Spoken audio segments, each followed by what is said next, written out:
नमस्कार, मैं हूं शालिनी सिंह और आप देख रहे हैं दर्श न्यूज। बिहार की सियासत इन दिनों वोटर अधिकार यात्रा को लेकर पूरी तरह गरमाई हुई है।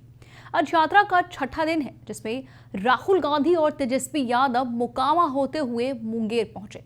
यात्रा को लेकर जन समर्थन जबरदस्त देखने को मिला, तो वहीं दूसरी ओर सत्ता पक्ष लगातार हमलावर है और इस जन आंदोलन को केवल एक चुनावी स्टंट करार दे रहा है। इसी बीच एक बड़ा बयान सामने आया है वामपंथी नेता दीपांकर भट्टाचार्य का, जिन्होंने वोट की चोरी और लोकतंत्र के हनन को लेकर सरकार पर सीधा हमला बोला है।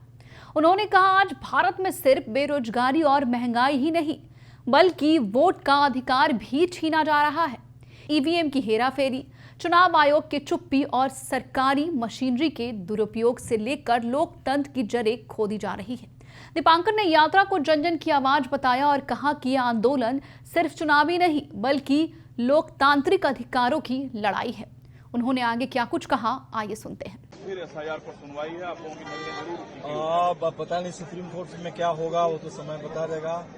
लेकिन एक बात तो हम लोग जो देख रहे हैं कि एसआईआर का जो हमला है उसमें कहीं कोई सुधार नहीं है। नाम जो कटे गए उसके बारे में जो हम लोग शिकायत दर्ज कर रहे हैं, आज तक चुनाव आयोग ने एक भी शिकायत को आप देखेंगे कि 0000 बोला जा रहा है कि किसी पार्टी की कोई शिकायत नहीं आई, जबकि हर रोज हमारे लोग जमा कर रहे हैं, उसके हमारे पास पावती रसीद तक है, लेकिन वो नहीं हो रहा। इसीलिए चुनाव आयोग जिस तरीके से एसआईआर को चला रहा है वो तो बिहार में वोट काटने वाला ही है।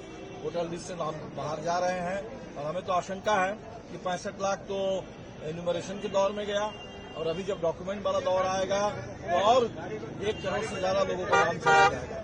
इसीलिए इसके खिलाफ लोग लड़ेंगे। हम दोनों बातें हम जनता से कह रहे हैं। ये एक तो यात्रा है, अच्छी बात है, एक माहौल बन रहा है पूरे बिहार में, लेकिन हमें लड़ना है। हर बीएलओ, हर पंचायत में, हर प्रखंड में वहाँ बीएलओ से लड़िए, बीडीओ से लड़िए, एसडीओ से लड़िए, डीएम के वहां लड़िए, लड़ करके एक एक वोट की गारंटी करिए, एक एक वोट वोटर लिस्ट में रहे और फिर उस वोट का सही इस्तेमाल कीजिए, चोट कीजिए सब। लेकिन काफी तल्ख लहजे में तेजस्वी यादव कहते हैं सीएम डुप्लीकेट है, राहुल गांधी कहते हैं नरेंद्र मोदी चोर है। तो ये सीएम डुप्लीकेट इसलिए कह रहे हैं कि नीतीश जी जिन मुद्दों से लगातार इनकार करते हैं, हमारे संदीप सौरभ जी विधानसभा में कितनी बार न जाने उन्होंने कहा कि वे 200 यूनिट बिजली फ्री, और वो कहते थे कि नहीं 1 यूनिट भी बिजली हम फ्री नहीं देंगे। अब वो नीतीश कुमार 125 यूनिट बिजली फ्री घोषणा कर रहे हैं। 400 रुपये का बुजुर्गों को पेंशन था। इतने दिनों से हम लोगों ने कहा कि ये 400 रुपया लोगों का अपमान है, और उस 400 को अभी चलने के जब समय आया उस समय उन्होंने 1100 किया, हम लोगों ने 1500 किया। तो जो हमारा एजेंडा लंबे समय से जिन मुद्दों को लेकर संघर्ष कर रहे हैं और जिन मुद्दों से नीतीश जी भागते रहे हैं, अब थोड़ा थोड़ा उन्हीं मुद्दों को लेकर के चल रहे हैं। इसलिए तेजस्वी जी ने कहा कि ये तो डुप्लीकेट है, ओरिजिनल एजेंडा हमारे पास है और उस ओरिजिनल एजेंडा की थोड़ी कॉपी करके नीतीश जी अभी चलाने की कोशिश कर रहे हैं। इसीलिए ओरिजिनल और डुप्लीकेट का सवाल है। राहुल गांधी तो प्रधानमंत्री को कह रहे हैं वोट चोर की बात कर रहे हैं, पूरे देश में बात होगी। अगर चुनाव में इतने बड़े पैमाने पर धांधली हुई है और चुनाव को अगर जगह जगह चुनाव की चोरी हो रही है तो लोग तो कहेंगे, बिल्कुल कहेंगे। गठबंधन में जो दल सबसे सक्रिय है वो माले है बिहार में, आप पूरी यात्रा में साथ चल रहे हैं। साथ तो सभी लोग चल रहे हैं। माले का पॉलिटिकल एक्सपेक्टेशन क्या है इस बार बिहार चुनाव में? हमें तो उम्मीद है कि इस बार निर्णायक बहुमत।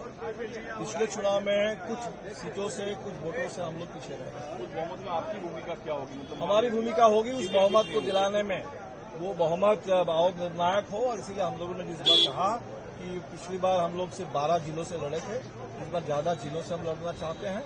ज्यादा जिलों से लड़ेंगे तो और बड़े पैमाने पर इंडिया गठबंधन का अच्छा प्रदर्शन होगा और निर्णायक बहुमत का आप लोग विरोध कर रहे हैं। प्रशांत किशोर ने बोला ये बिल सही हो जाइए। अभी प्रशांत किशोर जी को अगर लग रहा है तो बोल रहे हैं, अब प्रशांत किशोर जी क्या बोलेंगे तो हम ये कह सकते हैं, लेकिन ये तो बिल्कुल साफ दिख रहा है कि कौन लोग बोल रहे हैं। भारतीय जनता पार्टी अभी भ्रष्टाचार के खिलाफ, तो भारतीय जनता पार्टी में हिमंत बिश्व शर्मा असम में, जिनके ऊपर इतना भ्रष्टाचार का आरोप था, और अब हिमंत बिश्व शर्मा उनको मुख्यमंत्री बने हुए हैं और उन पर सवाल होता है तो हमारे अमित शाह जी कहते कह रहे रहने दो यार, उस पर सवाल मत करो।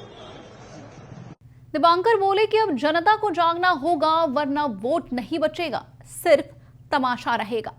इस पर आपकी क्या राय है, हमें कमेंट बॉक्स में लिखकर जरूर बताएं। बने रहे हमारे साथ और देखते रहिए दर्श न्यूज। बिहार की हर खबर सबसे पहले हमारे साथ।